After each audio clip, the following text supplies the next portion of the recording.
La peli que hemos traído hoy es una cosa extraña. Es una cosa extraña hecha en 1960 en la extinta Unión Soviética, dirigida por Georgi Koprachov y Konstantin Yersov y basada en un cuento de Nikolai Gogol. Vamos a empezar por el cuento de Nikolai Gogol. Es una película de terror muy apropiada para las fechas en las que estamos ahora. Esta noche de todos los muertos. Bueno, terror lo dirá la ficha de la película. Yo creo que muy a nivel de Innatural. Es un terror que no es tanto terror. Bueno, dejadme explicarme, por favor. Empecemos con el cuento de Gogol. Gogol era un especialista en el tema de el relato fantástico y de miedo. Lo compararon con posterioridad a gente como Poe. Y lo que está buscando es un poco la conexión a través de estas figuras fantásticas, de estas acciones fantásticas, es un poco un análisis de la esencia humana. Y esto lo hago conectar con una... bueno, en concreto voy a volver al cuento que analiza una leyenda popular ucraniana en la que el jefe de los gnomos era un ser temible y que tenía unos párpados que le llegaban hasta el suelo. Esto hace incidencia posteriormente en la película en algún detalle que ya explicaré. Y tiene un muy buen pulso narrativo este relato de Gogol y eso lo refleja muy bien en la película porque se ha adaptado el cuento de manera bastante literal. El crítico norteamericano que calificó a Gogol fue Edmund Wilson, que lo calificó a la altura de Poe, Melville o Hawthorne. Perdona que te haga un pequeño inciso. Sí que hay que decir que Gogol es mucho más costumbrista que puede ser Poe o Hawthorne. Creo, sí. En mi opinión, por lo que he podido leer de él. Por si alguien se pone a leerlo y espera aquí una cosa... Yo creo que es bastante de rollo un poco más costumbrista. Se nota sus raíces soviéticas. Muy bien apostillado, mi querido Dani. Y esto ahora enlaza con esta película, el Vigi, fue expuesta en el Festival Internacional de Cine Fantástico y de Terror de Navarra, en su 8ª edición, que fue la del año pasado, y que decidió en esta edición hacer un cambio de su tónica anterior, que sobre todo llevaba cine de terror y fantástico recién estrenado, a poco estrenado, y decidió en la edición pasada hacer una vuelta al cine más una vuelta a la época en la que el cine fantástico era esa entrada al análisis de la ciencia humana, y se decidió por versiones como la del Vigi y otras varias en cuanto a exposiciones de película en el cartel del festival. Y es más, el cartel del festival estaba ilustrado con el actor Vincent Price para que diera el sentido de esa vuelta atrás, a esa mirada hacia el cine antiguo de terror. Y otro de los hilos conductores que llevaba el festival era que estuviera basada en literatura. Estoy un poco densa, me dura todavía la siesta. Está planteada en una literatura fantástica como principio y ver cómo se habían acercado a la adaptación de esa literatura cada uno de los cineastas que habían abordado el tema. Y en cuanto al Vigi, según parece ser en el festival, se cogió porque fue la creación artesanal de los elementos fantásticos que impulsó un tal Alexander Pushko. Es un cineasta ruso, soviético, que se caracterizó, le venían a llamar como el Disney de allí, este hombre. Es el que movió la animación soviética y el cine fantástico en la Unión Soviética. Y se le comparó con Disney o con Mario Bava, por ejemplo, también, cineasta italiano. Y es el que promovió la creación del Vigi y de las técnicas que estaban empleadas, estas técnicas artesanales de animación que figuran en el Vigi.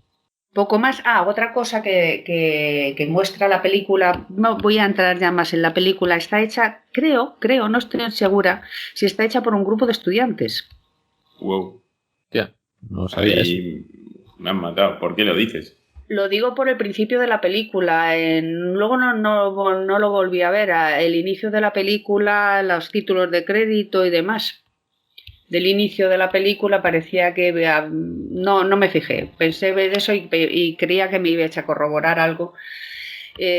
Ahora lo vuelvo a mirar a ver si con eso ya lo corroboro o no. Pero bueno, vamos a seguir con la presentación de la película del Vigi del 1967, que va de un joven sacerdote que debe orar durante 3 noches frente al cuerpo de una bruja, que no se sabe que es una bruja más que él, que lo sabe por experiencia propia, porque el señor padre de la bruja se cree que es una dulce joven, y está en una iglesia remota intentando solventar esta obligación, porque era el último deseo antes de morir de esta mujer, que además ha muerto por un encuentro que han tenido ellos dos, tanto el joven sacerdote estudiante, que parece que era una figura en la época de la Edad Media rusa muy cercana, pues tuvieron un encuentro y terminó dando de palos a esta buena bruja, esta buena señora bruja vieja, cuando se la encontró, que luego resulta que era muy joven y muy mona. Y entonces vuelve a casa malherida, y justo antes de morir dice que le vaya a rezar 3 noches justo ese señor, el que la da de palos, claro.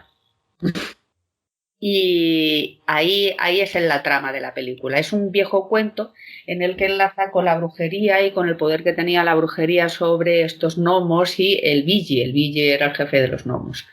Esa es la parte final de la película. Ahora, como presentación, creo que ya me he pasado un poco. Creo que podéis aportar algo y ya voy haciendo yo más mis comentarios sobre el tema. Yo quería decir, antes de entrar también directamente en la peli, es que he estado investigando un poco sobre el cine de terror en la Unión Soviética, en la URSS, y es que no hay mucho, que hay muy poquita cosa, y hasta esta época yo solo he encontrado una que se titula Satán Triunfant, del año 1917, de Yakov Protazanov. Y después ya estamos con el Vigi, del 67, que de hecho por muchos es considerada la primera película de terror rusa, cosa sí, con la que no estoy nada de acuerdo, porque de terror tiene poca cosa, pero en fin, está considerada así, aunque ya digo, creo que hay un precedente. Y creo que es importante saberlo a la hora de hablar de la peli, de saber sobre la peli, porque no vamos a encontrar nada que tenga que ver con el cine de terror con el que estamos habituados. La manera de montar es más de comedia, la manera de interpretar es más de comedia, y en general pues no tiene nada de lo que puedas esperar de una película de terror. Nos da la sensación, que por lo menos a mí me pasó, a la hora de leer el relato, ya de por sí las situaciones que deberían de generarte terror, a mí ya me parecían cómicas. Y después, el ver cómo se ejecuta en la película, de una forma bastante desacertada, desacertada si intentabas hacer terror. Hombre, en principio yo pienso que el director estaba intentando hacer una película de terror. Otra cosa es que te salga. Yo creo que esto es lo que era una película de terror en Rusia en la época. Claro. Entonces me llevó a pensar que son ese tipo de obras que no envejecen bien y al final no dejan de transmitir ese miedo que a lo mejor en la época sí que transmitía el relato en su momento, y lo que podría a lo mejor transmitir la película en su otro momento, pero que a estas alturas me pareció un cuento sin más, que, vamos, he leído cosas que me han dado muchísimo más miedo y he visto cosas que me dan muchísimo más miedo, y creo que, de hecho, a partir de 60 y largos, y entrando en los 70, hay cosas de terror que dan mucho más miedo que esto. Cualquier relato de Edgar Allan Poe da más miedo que el relato de Gogol, ¿no? Por ejemplo. Sí, Gogol también era muy dado a la comedia. Recuerdo que también hacían muchos... Este relato no lo recuerdo, creo que no lo hacía. Pero muchos juegos de palabras con los nombres de los protagonistas. Les hacía ridículos deliberadamente. Y es que en esta película... Es que el principio ya es así medio cómico, ¿no? Presentándote los distintos niveles de los sacerdotes, y que hay seminaristas, y que unos se pelean con los otros, y que los otros roban la comida en el mercado, y que tal, y que no sé qué. Ya es muy, muy cómico, ¿no? Muy, no sé. Y el inicio de la película parece una película de universitarios. Sí, de universitarios de la época. De juerga o de la parte de la academia de policía, ¿no? De la loca academia de policía. A ver. American Pie. A ver. En Rusia. Es curioso que en ningún momento esta película... O sea, vamos, yo en ninguna parte he visto que esta película tenga la categoría de humor. Ni siquiera como muy subgénero. Y debería, aunque no hace gracia. Y debería. Pero es que, no sé, luego, por ejemplo, sí que tiene la etiqueta de surrealismo, que yo tampoco le veo mucho de surrealista a la película. Bueno, por su parte fantástica a lo mejor, pero es verdad que tampoco tiene... Sí, pero Sí. surrealismo es otra cosa diferente a la fantasía. Entonces... Bueno, es bastante surrealista. No es que sea spoiler esto, creo que es difícil hacer spoiler de esta película, pero bueno. La escena de la muchacha surfeando en el aire con el ataúd es una imagen bastante surrealista, debo decir. Ridícula más bien, pero surrealista no sé yo qué decirte. Qué bueno. Es que los primeros 15 minutos, si no ves la película medio por obligación para hacer un podcast, son casi para quitarla, porque dices, sí. Yo había venido aquí a ver otra cosa. Lo siento mucho. Recuerdo que eres tú el que la... No, yo recuerdo que os propuse 3 películas y pues vosotros votaste. La propusiste. Pero que la vendiste de otra forma, ¿eh? Sí, la verdad es que sí. Está grabado. Podéis ir a la hemeroteca a ver qué dije y qué no dije. Sí. Y aún así, yo no odio esta película, ¿eh? A mí me decepcionó porque esperaba un cine de terror. Pero desde cierta perspectiva, han pasado ya unos días desde que la vi, no es una película que diga, joder, perdí el tiempo viéndola. Creo que no, porque la verdad es que tiene cositas por las que quizá merece la pena ver, porque al final son 80 minutos, ¿no? 80 y poco. No es demasiado larga. 78. Pues yo qué sé, yo creo que pueden merecer la pena verla, sinceramente.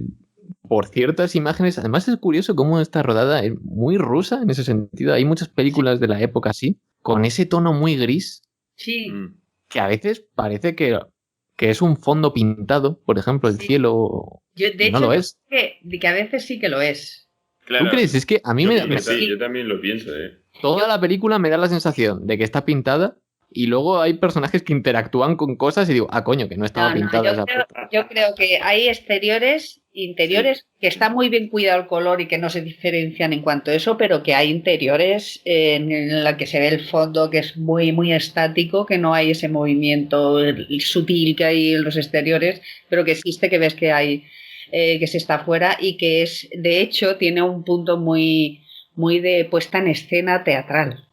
Sí, yo estoy con Ángeles, yo creo que mezcla exteriores reales con estudio. Sí. Puede ser, pero que está muy bien hecho, Sí. Ojo, que al principio, cuando los seminaristas marchan a sus casas, la cantidad de planos de localizaciones, que es así que son exteriores, que son bellísimas, de cómo van caminando. De hecho, hay una que me pareció brutal, que están como encima de una colina en corro. Están cocinando en un caldero. Esa imagen me pareció espectacular. Sí, confirmo. Realización de los diplomados en cursos superiores de dirección cinematográfica. Confirmamos. Oye, pues bastante buen trabajo, yo creo. Sí, son los directores estos. Pues sí. Porque en cuanto a trabajo de dirección, pocas pegas se le puede poner, salvo alguna cosilla con proyectores. Sí. A ver, es la época, ¿no? Pero dentro de lo que es la época, creo que no es tan cutre como uno podría esperar. Pero oye, a mí me sorprendieron muchos efectos que se llevaron a cabo, la verdad. Son cutres. Son muy cutres, de hecho. Son muy cutres. Pero, claro, te tienes que poner un poco en el contexto. Claro. Fue hecha la película. Pero es que, por ejemplo, había... Pero no quita que son cutres. Pero, tío, la escena, por ejemplo, de cuando presentan la iglesia, que están llevando el ataúd. Sí. Y usan como una grúa así por un movimiento de cámara para presentarte la iglesia. No, pero eso está guay. Pero yo estoy hablando de los efectos más fuertes. Por ejemplo, cuando el primer encontronazo del filósofo con la bruja, que conoce a o sea, que la bruja le hipnotiza y lo manda con ella a dar un paseo y a volar. Pues eso está... No está tan mal, yo creo. No está tan mal. No está tan mal. A mí me hizo gracia como de repente estaban ahí, primero como corriendo así, y luego como se ascienden y sí. Con el sonido del relincho del caballo, que no se olvide ese detalle, por favor. Y además tiene una connotación perverso-sexual esa que... Sí, eso sí. Que mola. Pero hace mucha gracia cuando se empiezan a perseguir, ¿no? La vieja y el filósofo en el establo, que es como... Y el otro, ¡déjame en paz!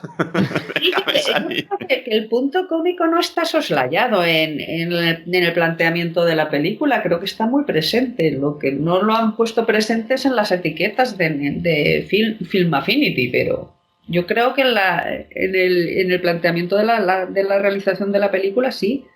Estoy de acuerdo. Yo creo que ellos tenían muy claro que esto era medio comedia. Sí, yo cambiaba surrealismo por comedia, la verdad. O que los personajes tenían un punto grotesco. De hecho, bueno, iba a seguir con lo cutre, pero... Sí. Por ejemplo, en la noche final también los disfraces de los bichos... Bueno, la noche final es la que sí que me parece tremenda. O sea, es que hay un bicho como que es de huesos, supuestamente.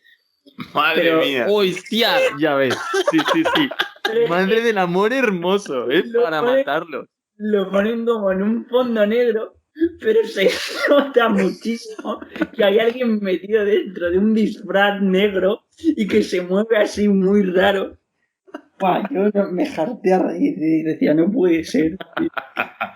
A ver. No sé si os pasa a vosotros, pero yo creo que Obayashi, o sea, Nabuhiko Obayashi es, ¿no? El director de Hausu. Yo creo que esta peli la ha tenido que ver. Es su película favorita. Por favor. Porque además hay gatos. Sí, hay gatos, es verdad. Al principio de en la primera noche es cuando más aparecen los gatos. Luego aparecen cuervos, ¿no? No sé qué eran. Eran pajalomas, sí, eran pájaros, sí. Había muchos animales, había cigüeñas. Esa es otra, mucho animal en esta peli. Sí, cerdos.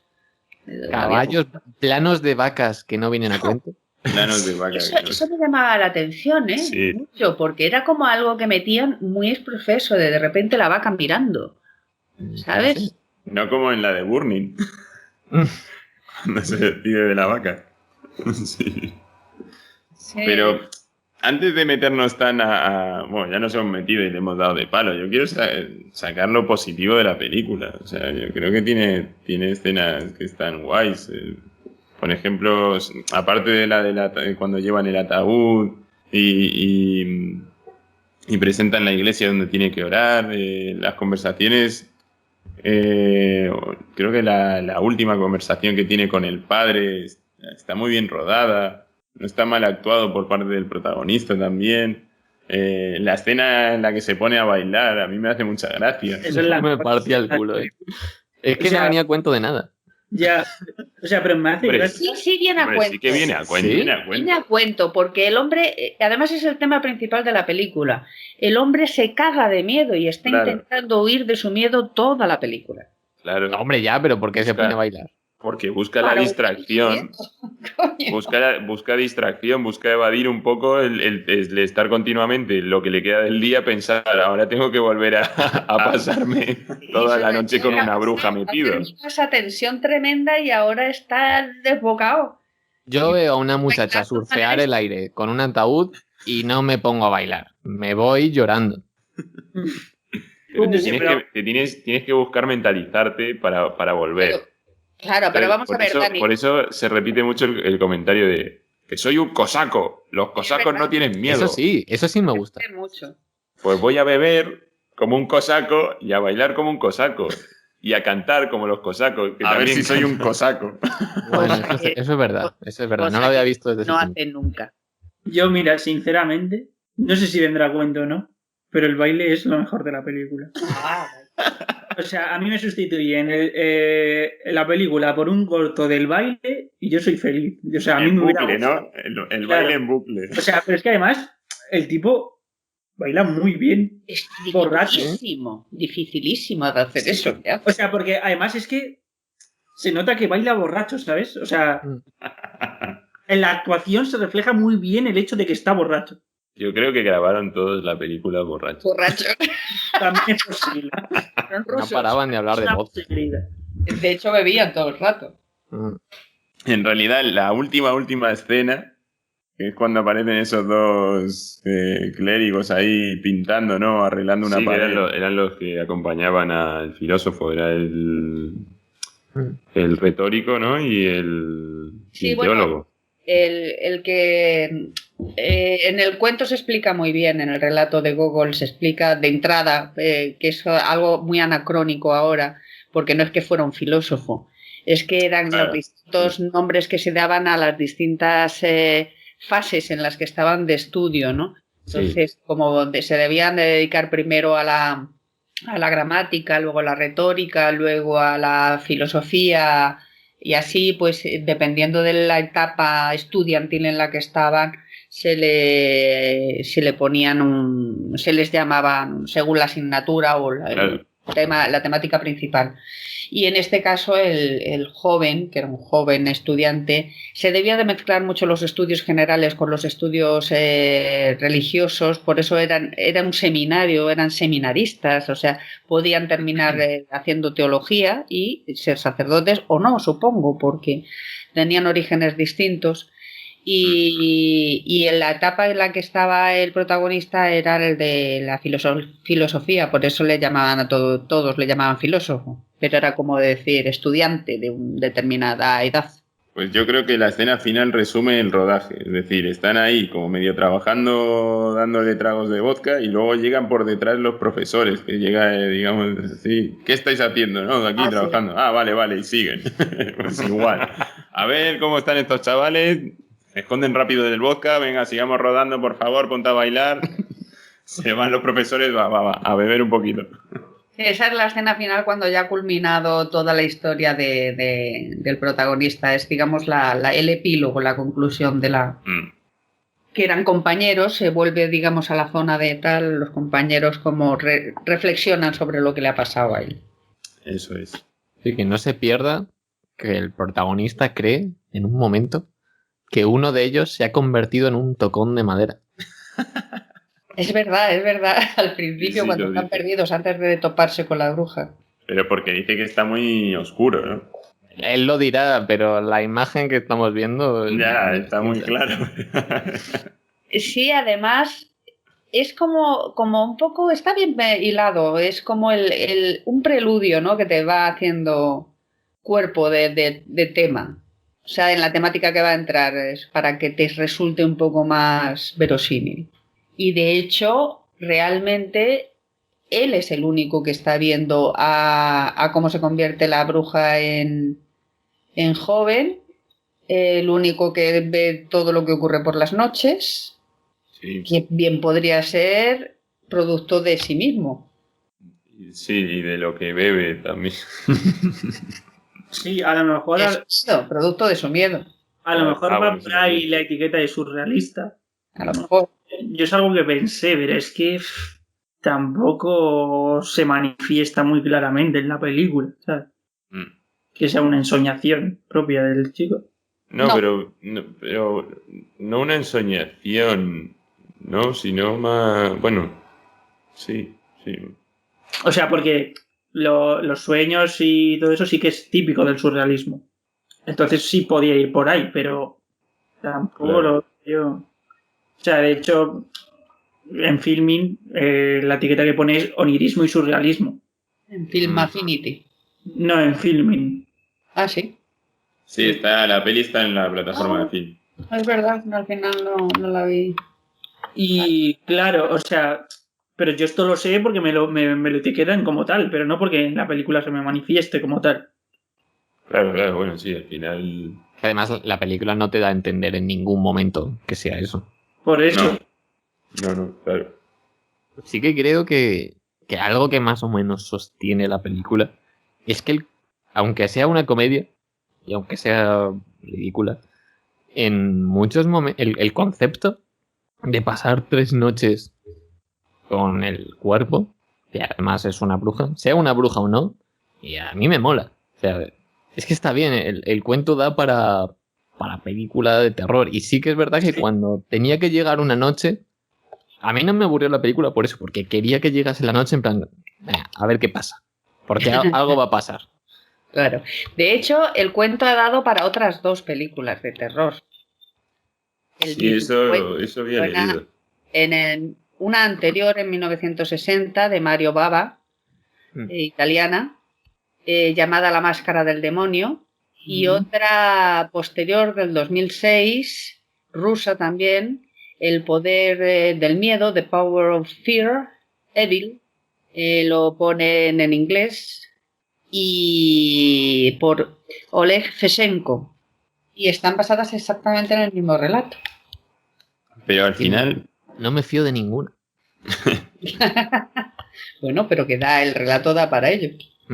Yo veo bien que le cambien el título, porque esta se llama El Billy, pero al final el Billy solo sale una vez.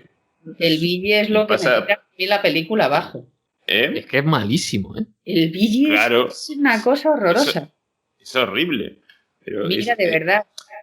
Es horrorosa con pena. O sea, que da pena, no da miedo ni nada. Ese elemento que es característico del Billy, de los largos párpados, ese ser sobrenatural del folclore ucraniano, que lo hayan maltratado así, con esos párpados rectangulares textiles, evidentemente cosa de aguja e hilo.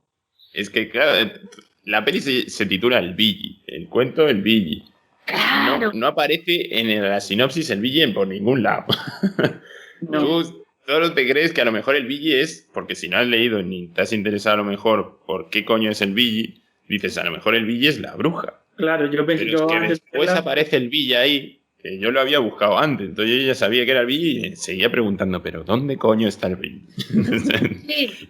y de repente aparece eso, y dices tú, pero ¿qué cojones? A ver, yo como me terminé el relato antes de verme la película, claro, tú te imaginas ese bicho que no puede ver porque tiene unas pestañas y unas cejas, unos párpados enormes que se lo tienen que levantar.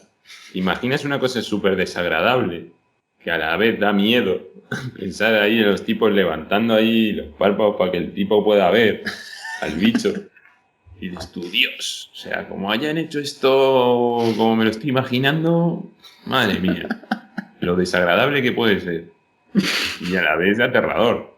Pero no, hacen así, le levantan 2 tapas, ¡pa, pa! Y ya está el tipo. Unos ojos planos, verdes brillantosos. Y a volar. Es que le falta... terrible. Le falta 2 cosas. Primero, la anticipación. O sea, que en algún momento al principio de la peli hablen en una taberna, ¿has oído hablar del Billy? O la criatura esta, ¿sabes? Que tengas algo por lo que temer al Billy. Ya dijeron que en el pueblo apareció el Billy. ¿cómo te crees esos cuentos? Además, sin embargo, sí que hay cuentos sobre la hija del propietario de las tierras y del que es una bruja. Sí. Entonces ahí, pues claro, está como mal planteado, ¿no? Claro, pues, pierde fuerza el Billy. Claro, y bueno, lo otro que le falta es lo que habéis dicho, un diseño del bicho que no dé pena. Claro. Que no digas, por favor, mátenlo. Pobre ser que no merecía seguir viviendo. Que no sufra más. Qué curioso, porque no sé si en el último programa, al repasar la cartelera, leímos una película que se titulaba The Vigil. Sí. Que va sobre el Sommer nocturno, que es la práctica judía de que una persona vigila el cadáver de un miembro de la comunidad que ahora falleció recientemente, que ahora tengo muchísimas ganas de verla. Puede ser el Vigil bien. Puede ser.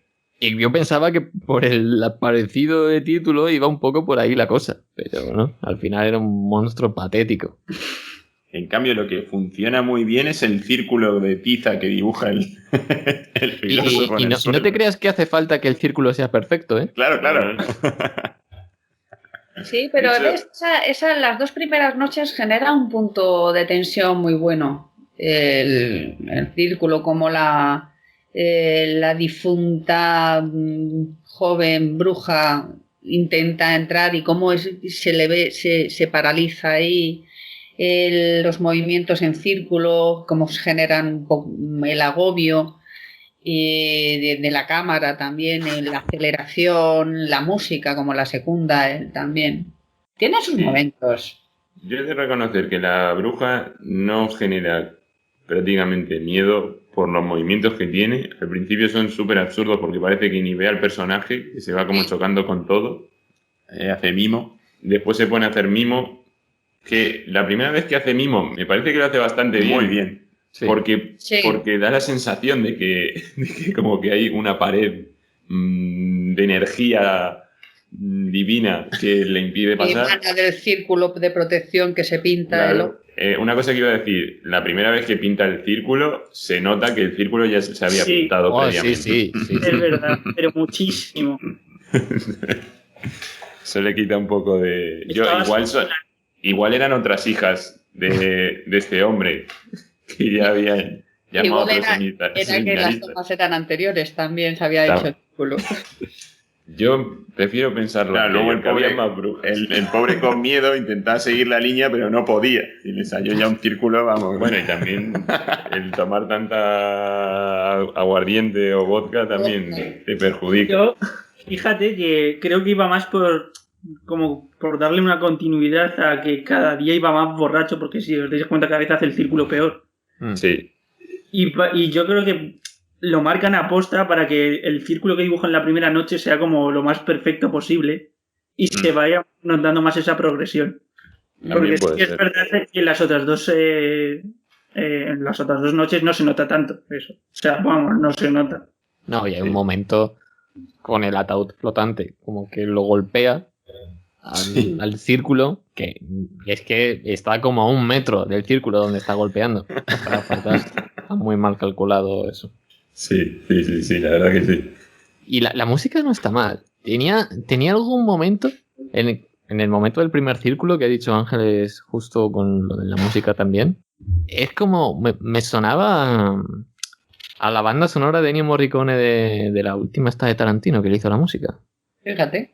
De los odiosos 8. De los odiosos 8. Había un momento que con tanto instrumento de aire que tenía alguna reminiscencia de ese tipo de banda sonora, y no estaba mal, no le pega a una película de terror, especialmente el último tema. Iba a decir de los créditos, pero realmente no hay créditos. El último tema que suena es de Stuart Little, de comedia familiar, una cosa que no le pegan en nada a esta película, pero que no es tan mal en sí mismo. Yo lo que no sé es cómo no se llevaron el Oscar a peluquería. Me parecen los mejores cortes de pelo de la historia. Mejor que en Peaky Blinders. Vamos, pero sin lugar a dudas. Hay un antes y un después en el corte de los cosacos. Sinceramente. ¿No os daba la sensación de que el pelo del protagonista cuando se vuelve canoso era más como un tono rubio, más que blanco? Que no está mal ese efecto, ¿eh? No. Está muy bien. Está bastante bien, la verdad, sí. ¿Y el de la lágrima que se vuelve roja? Lo iba a no decir, pero para mí ese no me gustó nada. ¿Lo habrán tintado? No sé. Es que aparte, lo que no me gustó es cómo desaparece después la lágrima. Sí, porque es con un corte. Sí, eso es muy evidente. Muy brusco. Eso pierde mucho. Cómo se transforma la lágrima está bastante bien ejecutado. Queda bastante bien. Pero después eso, lo del corte ese, te tira un poco para atrás. ¿Imagináis algún contexto en el que recomendaríais esta película? Pues si quieres hacer por ejemplo, un ciclo de cine de terror. No hay huevos a ver esto. Un ciclo no hay huevos a ver esto. No quería unir al comentario de Alejandro. Pero no, me refería a un ciclo de cine de terror de este malo, de serie Z. Pues entra dentro de, yo creo, de estas películas. Me vería El Billy, me vería Innatural y me vería Hausu, por ejemplo. Yo es que sacaría el Billy de ahí. Porque es que, no sé, no... Porque sí que es verdad que tiene tintes cómicos, pero es que tampoco llega a hacer gracia. A mí por lo menos. Yo tampoco la veo en ese círculo, la verdad. Yo, ya te digo, yo contesto para recomendar esta película en no hay huevos a ver esta mierda. A mí no me pareció tan mala. A mí tampoco me pareció tan mala. Me ha entretenido. O sea, tiene sus detalles interesantes, pero a mí no. Se me ha hecho la película. Sí, puede ser. Parece que, claro, es eso. Hausu tampoco es una película que gusta a todos. Bueno, pero Hausu por lo menos tiene su gracia, ¿sabes? Es que es lo que te digo. Igual está para otra persona tiene su gracia. Para mí tenía su gracia. Sí. O sea, pero por ejemplo, Hausu deliberadamente buscaba ser una película sin ningún puñetero sentido. Deliberadamente estaba pensado por el director para usar todos los efectos del programa. Sí. Claro, pero es que aquí yo creo que se pretendía una cosa y no se ha conseguido. Yo creo que son los inicios o sea, la introducción ya son los inicios de American Pie, de todo este tipo de películas, de universitarios. Esto es el inicio. Con esto empezó todo. Claro, o sea, yo creo que esta película aspiraba a ser una película seria. Pues ¿tú crees? Yo es que ya no lo creo tan así después de todo lo que hemos comentado por encima. No, yo tampoco. No, yo tampoco. O sea, y además, hecha por estudiantes... O sea, no sería en el sentido de un tema con seriedad, sino que pretende ser una película buena, ¿sabes? No sé. Yo os voy a decir remake dirigida por Robert Eggers. Hostia. Me vais a decir que no comeríais eso. Yo sí. Es que ahí sí sería ya serio. Sería serio. Eso sería serio y sería bueno, pero tú puedes hacer una película de mierda y que sea buena. Mira, yo veo la apuesta de Dani y la subo, la doblo. Remake por Robert Zemeckis. En animación 3D. Y la bruja Katie Holmes. Bueno, yo creo que esto es un buen momento para ir cerrando el análisis. Sí. Yo creo que sí, yo creo que es el momento, sí. Muchas gracias a nuestros cascoyentes que hayan llegado hasta aquí.